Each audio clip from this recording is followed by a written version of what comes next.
Assalamualaikum warahmatullahi wabarakatuh. Perkenalkan, kami dari kelompok 1. Di sini kami akan menjelaskan tentang peradaban awal Asia.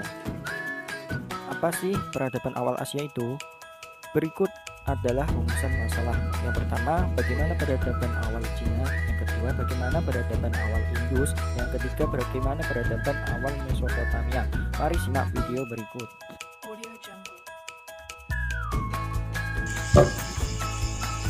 Peradaban lembah Sungai Huanghe. Sungai Huanghe yang disebut juga Sungai Kuning. Airnya selalu kuning akibat endapan lumpur dan membuat air keruh sungai sangat keruh. Bisa dilihat pada gambar, itu merupakan Sungai Huanghe yang secara fisik airnya sangat keruh kuning-kuningan akibat endapan lumpur.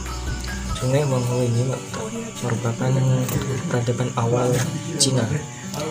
Poin kedua, kebudayaan lembah Sungai Huanghe ditemukan sekitar 3000 sebelum Masehi dengan ditemukan dalam gua-gua Chow-Kou-Tien di lembah Huanghe adalah Sinanthropus pekinensis, artinya manusia Cina dari Peking. Ditemukannya awal peradaban, ditemukannya manusia purba Sinanthropus pekinensis menunjukkan awal peradaban Cina. Yang ketiga, di sebelah utara dan barat negeri Cina terbentang padang rumput dan padang pasir yang luas. Di sebelah barat daya dan selatan terdapat pegunungan yang tinggi, bisa dilihat pada gambar di samping berikut.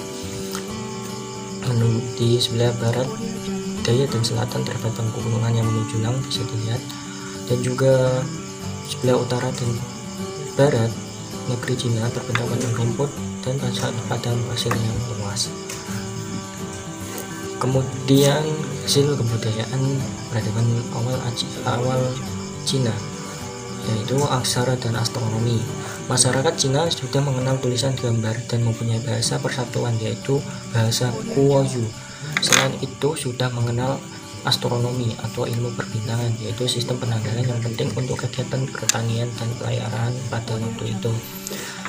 Bisa dilihat pada gambar samping, itu ada tulisan-tulisan atau aksara pada awal peradaban Cina, yaitu kalender yang digunakan untuk kegiatan pertanian dan pelayaran, dan sampai sekarang pun masih ada, yaitu melihat bintang-bintang perbintangan itu ada bulan kelinci, ada bulan ular dan sebagainya. Kemudian bidang pertanian, perdagangan, dan teknologi. Pada masa peradaban awal Cina, mereka hidup dari bercocok tanam dengan hasil gandum, padi, jagung, kedelai, dan murai. Selain itu mampu menghasilkan barang-barang keramik dan sutra yang diperdagangkan sampai keluar wilayah Cina. Bisa dilihat pada gambar tersebut di samping, itu banyak orang yang sedang bercocok tanam. Tidak dipungkiri juga pada waktu itu sudah ada peralatan secara sederhana berupa kapak dan juga gerabah-gerabah yang lain. Kemudian yang ketiga, pada bidang sistem pemerintahan pada peradaban awal Cina. Pada peradaban awal Cina, sistem pemerintahannya adalah kekaisaran yang susunan masyarakat dan negaranya bersifat feodal. Bila pusat pemerintahan ada di tangan raja atau kaisar yang kuat, negara-negara kecil yang merupakan bagian dari negara induk akan tunduk. Maksudnya di sini negara feodal itu yang miskin harus membayar kepada kekaisaran kepada raja yang berkuasa. Kemudian peradaban awal Cina pada pemerintahan dari dinasti ke dinasti. Yang pertama ada dinasti Asia pada abad 2000 sampai 1500 sebelum Masehi. Pada dinasti ini merupakan dinasti tertua di Cina, termasuk zaman foto sejarah Cina karena tidak meninggalkan prasasti. Yang kedua ada dinasti Shang. Pada masa Cina ini, Cina memasuki zaman prasejarah dengan tulisan piktograf, mata pencarian masyarakat bercocok tanam, beternak, berdagang, dan juga menghasilkan keramik dan sutra. Selain itu masyarakatnya juga sudah mengenal astronomi, bidang kepercayaan masyarakat Cina menyembah dewa Chang'e. Kemudian ada dinasti Zhou pada abad 1222 sampai 221 sebelum Masehi. Dinasti Zhou didirikan oleh Wu Wang dengan ibu kota Chang'an. Kemudian ada dinasti Qin pada 221 sampai 207 sebelum Masehi. Dinasti Qin ini didirikan oleh Shi Huangdi dengan pusat pemerintahannya di Hantan. Dinasti Qin menghapuskan sistem feodal dan diganti sistem pemerintahan unitarisme atau kekuasaan terpusat. Pada dinasti ini terbentuknya sebuah tembok raksasa yang sebagai jalur perdagangan, jalur akses ke kerajaan yang dibangun atau di istilahnya The Great Wall atau tembok raksasa dengan panjang 6.000 km dengan tinggi 16 meter yang berguna untuk menahan serangan bangsa barbar pada waktu itu. Kemudian ada dinasti Han pada abad 206 sebelum Masehi sampai 220 Masehi. Dinasti Han didirikan oleh Liu Bang setelah naik tahta bergelar Han Koufu. Pusat pemerintahan adalah Chang'an. Pada masa dinasti Han, segala aktivitas kehidupan berdasarkan ajaran Konfusianisme yang dibuat oleh Konfusius, seorang falsafah pada waktu itu. Kemudian ada jalan sutra yang dibuka pada dinasti Han Tang. Kemudian ada dinasti Sui pada abad 589 sampai 618 Masehi. Pada dinasti Sui dengan ibu kota di Chang'an, kaisar besar dinasti Sui adalah Sui Yangti. Kaisar ini terkenal karena membangun istana yang mewah dan membuat saluran kaisar dengan panjang 1.800 km guna memperlancar perdagangan. Kemudian ada dinasti Tang pada abad 618 sampai 906 Masehi. Dinasti Tang didirikan oleh Li Yuan setelah naik tahta bergelar Tang Koufu. Kemudian ada dinasti Song pada abad 906 sampai 1279 Masehi. Pada dinasti Song, kaisar terbesarnya adalah Su Zhenong. Dinasti Song mengadakan perdamaian dengan bangsa Khitan dan bangsa Tangut. Untuk menjaga perdamaian, Kaisar Song harus membayar upeti kepada bangsa-bangsa tersebut agar tidak mengadakan serangan. Kemudian ada dinasti Mongol atau Yuan pada abad 1260 sampai 1368 Masehi. Pembentuk Imperium Mongol adalah Genghis Khan, kemudian diteruskan oleh Kublai Khan. Dinasti Yuan didirikan oleh Kublai Khan yang berasal dari Mongolia. Ibu kota pemerintahnya berada di Peking. Kublai Khan pernah mengadakan serangan ke Pulau Jawa khususnya ke Kerajaan Singhasari pada pemerintahan Kertanegara. Di masa pemerintahannya, seorang musyafir barat kenamaan yakni Marco Polo datang ke negeri Cina. Pada masa dinasti Mongol ini pula agama Kristen mulai masuk ke Cina. Dinasti Ming pada abad 1368 sampai 1644 Masehi. Masa ini Cina diperintah bangsa sendiri dengan ibu kota di Nanking. Dinasti Ming merupakan pemerintahan nasional yang timbul sebagai reaksi atas pemerintahan asing Mongol. Dinasti Ming didirikan oleh Zhuo Yuanzhang dengan gelar Ming Tai Su, lebih dikenalnya dengan Hung Wu. Kemudian ada dinasti Manchu. Bangsa Manchu berhasil meruntuhkan dinasti Ming. Dinasti Manchu merupakan dinasti terakhir di Cina dan merupakan dinasti asing karena berasal dari Manchuria. Pusat pemerintahannya di Peking. Kemudian masuk ke peradaban awal Indus atau India kuno. Dimulai peradaban awal ini bersejarah Sungai Indus. Yang pertama, sejarah India kuno diawali dari lembah Sungai Indus atau Indus sekitar tahun 3000 sebelum Masehi. Bagi penduduk di Yaman India kuno, Sungai Indus dikenal sebagai Raja Sungai. Adapun sebutan dalam bahasa Sanskertanya adalah Sindhu, artinya samudra atau perairan besar.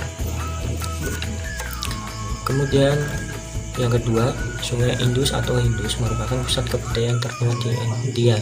Kota Mohenjo-daro dan Harappa telah berkembang suatu kehidupan yang teratur dengan tata kota yang megah.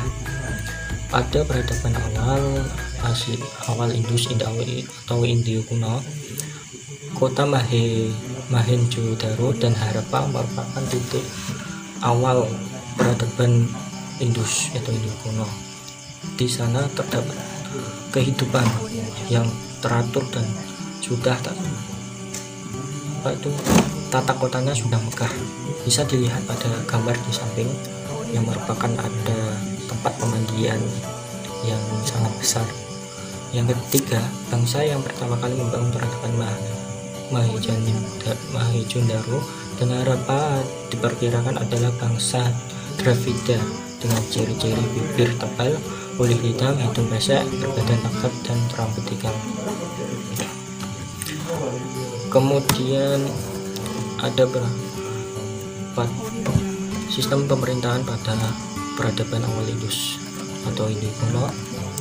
Kota Mohenjo-daro dan Harappa ditemukan benteng yang dimiliki benteng sepanjang 450 meter, dan di sekitar benteng tersebut dibangun barak-barak untuk tempat tinggal para pasukan. Menurut Tan Townsend dan kawan-kawan, bahwa perencanaan dua kota yang canggih ini menunjukkan bahwa sebuah negara tunggal berpusat.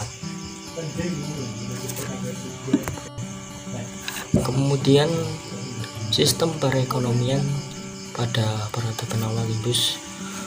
Yang pertama, kemakmuran peradaban lembah Sungai Indus sangat tergantung pada intensifikasi pengelolaan tanah pertanian di sepanjang lembah. Di kawasan ini, petani mengembangkan budaya agraris.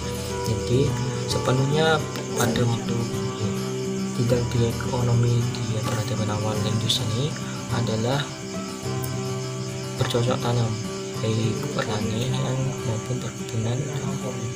Kemudian yang kedua, dengan surplus produksi dan cukup konsumsi, mereka mampu memperdagangkan hasil pertanian dengan penduduk Mesopotamia. Ini ada hubungannya nanti dengan peradaban awal Mesopotamia. Kemudian sistem teknologi dan pengetahuan pada peradaban awal Indus. Yang pertama, patung Dewi Ibu yang terbuat dari tanah liat. Yang kedua, bentuk tulisan Yahudi yang disebut piktograf. Yang ketiga, arca-arca yang menggambarkan seorang putri yang sedang mandi. Yang keempat, materi yang terbuat dari tanah liat. Yang kelima, ditemukan perhiasan kalung, emas, dan perak dihias dengan permata. Pada kelima ini merupakan hasil kebudayaan peradaban Indus yang sudah mulai mengenal pada sistem kepercayaan. Ada patung Dewi Ibu yang terbuat dari tanah liat untuk disembah. Kemudian sudah mengenal tulisan yang disebut piktograf dengan aksara-aksara kuno. Yang ketiga, sudah mengenal juga arca-arca yang menggambarkan seorang putri yang sedang mandi dan yang lainnya.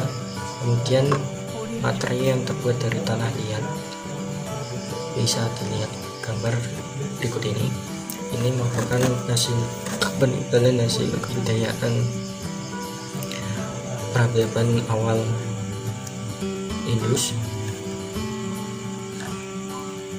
Ada materi dari tanah liat dan juga patung Dewi yang sudah mati dan juga patung dari tanah liat yang lainnya. Kemudian sistem kepercayaan pada peradaban awal Indus ini yaitu masyarakat lembah Sungai Indus sangat mengagungkan dan membaca akan kesuburan. Hal ini dapat didefinisikan bahwa mereka menganut kepercayaan politeisme atau memuja banyak dewa. Pada awal peradaban awal Indus ini Mereka percaya dewi kesuburan, dewa bulan, dewa langit, dewa air, serta dewa api, dan juga ada dewa bumi. Yang selanjutnya adalah akhir dari peradaban awal Indus kuno, yaitu terjadinya bencana alam. Yang kedua adanya peperangan. Yang ketiga adanya penyakit. Selanjutnya ada peradaban awal Mesopotamia. Mesopotamia merupakan salah satu peradaban tertua di dunia. Kata Mesopotamia berasal dari bahasa Yunani yang berarti antara dua sungai, yaitu sungai Eufrat dan Tigris. Yang kedua, kebudayaan Mesopotamia ini adalah suatu kebudayaan yang berkembang di Asia Barat. Daerah Mesopotamia yang subur mampu menyokong keberlangsungan hidup manusia. Pada saat ini, daerah tersebut adalah daerah yang paling subur, sehingga pada masyarakat pada waktu itu sudah mengenal atau menggiatkan pada bidang pertanian, perkebunan, dan yang lainnya. Hal ini dibuktikan dengan munculnya sistem penulisan pertama kali oleh bangsa Sumeria yang mendiami Mesopotamia sekitar 5.000 tahun yang lalu. Mesopotamia sekarang ini adalah kota Irak jika di peta. Kerajaan atau bangsa yang pernah berkuasa di Mesopotamia. Yang pertama ada bangsa Sumeria. Bangsa Sumeria kurang lebih 3000 sebelum Masehi, suatu bangsa yang merintis peradaban Mesopotamia, yaitu bangsa awal yang memulai peradaban awal Mesopotamia. Bangsa ini diperkirakan telah ada sejak tahun 3000 sebelum Masehi. Pusat kekuasaannya adalah kota Lagas. Pemerintahan sudah tersusun rapi dan perekonomiannya pun sudah maju. Kekuasaan tertinggi dipegang oleh seorang raja yang merangkap sebagai pemimpin agama dan disebut Padasi. Kalau di Kalimantan itu ada kepala suku yang memimpin serta memimpin kekuasaan dan juga pemimpin agama atau kepala adat. Kemudian ada bangsa Akkaida. Bangsa Akkaida perjalanan sejarah selanjutnya setelah bangsa Sumeria. Bangsa Akkaida dipimpin oleh Raja Sargon yang berhasil mengalahkan bangsa Sumeria dan menguasai wilayah Mesopotamia. Bangsa Akkaida termasuk rumpun bangsa Semit yang berasal dari daerah padang pasir yang terletak di daerah sebelah utara Mesopotamia. Dalam bidang budaya, Sumeria dan Akkaida berakulturasi sehingga era kepemimpinan ini sering disebut era Sumeri Akkaida. Jadi kebudayaan Sumeria dan bangsa Akkaida dijadikan satu di kultur tanpa meninggalkan corak khas masing-masing, seperti Menara Kudus juga ada khas Hindu dan juga khas Islami berakulturasi menjadi satu. Kemudian bangsa Babilonia. Kota Babilonia dibangun oleh bangsa Amorid yang dipimpin Sumuabum. Kata Babylon ini berasal dari kata Babilo yang berarti gerbang menuju Tuhan. Babylon terletak kurang lebih 97 km di selatan kota Baghdad sekarang. Di tepi sungai Eufrat, Irak Selatan, raja terkenal dari kerajaan Babilonia lama adalah Hammurabi. Hammurabi terkenal dengan hukumnya, yaitu hukum Hammurabi sendiri. Contohnya pada ayat hukum Hammurabi, yaitu barang siapa melakukan sesuatu kesalahan harus dibalas yang setimpal, dan hukum sipil mengenai hak milik, piutang, dan perkawinan. Kemudian ada bangsa Assyria kurang lebih 1200 sebelum Masehi. Bangsa Assyria termasuk rumpun bangsa Semit juga. Pemerintahan bangsa Assyria bergerak militer. Keinginan bangsa Assyria menguasai laut untuk usaha perdagangan berhasil sekitar tahun 750 sebelum Masehi. Bangsa Assyria digelari sebagai bangsa Roma dan Asia. Gelar tersebut didapat karena seperti bangsa Romawi, bangsa Assyria merupakan penakluk daerah-daerah di sekitarnya, sehingga berhasil membentuk imperium yang besar. Wilayah Assyria membentang dari Teluk Persia sampai Laut Tengah. Kemudian ada bangsa Babilonia baru. Tampilnya suku bangsa Khalda mengangkat kembali keperkasaan Babilonia yang dulu pernah jaya. Setelah berhasil mengalahkan bangsa Syria pada tahun 612 sebelum Masehi, bangsa Kaldea di bawah pimpinan seorang raja yang terkenal adalah Nebukadnezar. Raja-raja yang pernah berkuasa di kerajaan Babilonia, baru di antara Raja Nabopolassar, Nebukadnezar, Nabonidas, dan Raja Delhasa. Kerajaan Babilonia baru mengubah akibat serangan dari bangsa Persia pada tahun 539 sebelum Masehi. Kemudian ada bangsa Persia. Cyrus Agung membangun kekaisaran Persia dan dengan membagi wilayah dalam sekali atau provinsi. Cyrus digantikan oleh Darius I atau yang pertama 521 sampai 486 sebelum Masehi. Darius banyak melakukan perbaikan dalam pemerintahannya. Dalam masa pemerintahannya, ia terlibat perang dengan Yunani dan mengalami kekalahan di Marathon.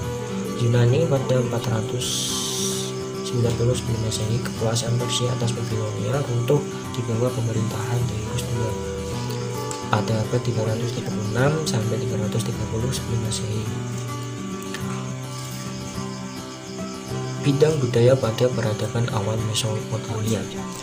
Yang pertama, orang-orang Sumeria sudah mengenal abjad yang berupa huruf Paku.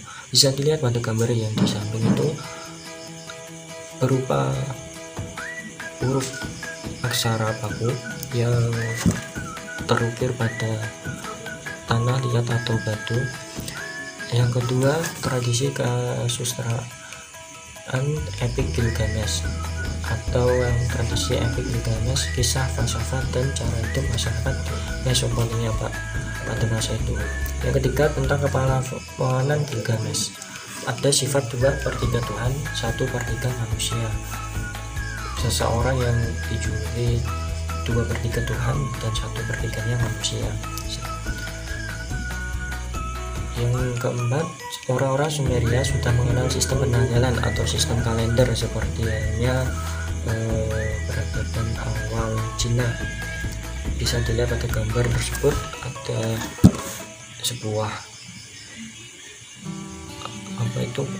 arca yang digunakan untuk penanggalan atau sistem kalender. Yang selanjutnya, bidang kepercayaan pada peradaban awal Mesopotamia. Yang pertama, mengamalkan kepercayaan banyak Tuhan atau politeisme, sama halnya dengan peradaban awal Indus atau Hindu kuno. Yang kedua, raja sebagai wakil Tuhan.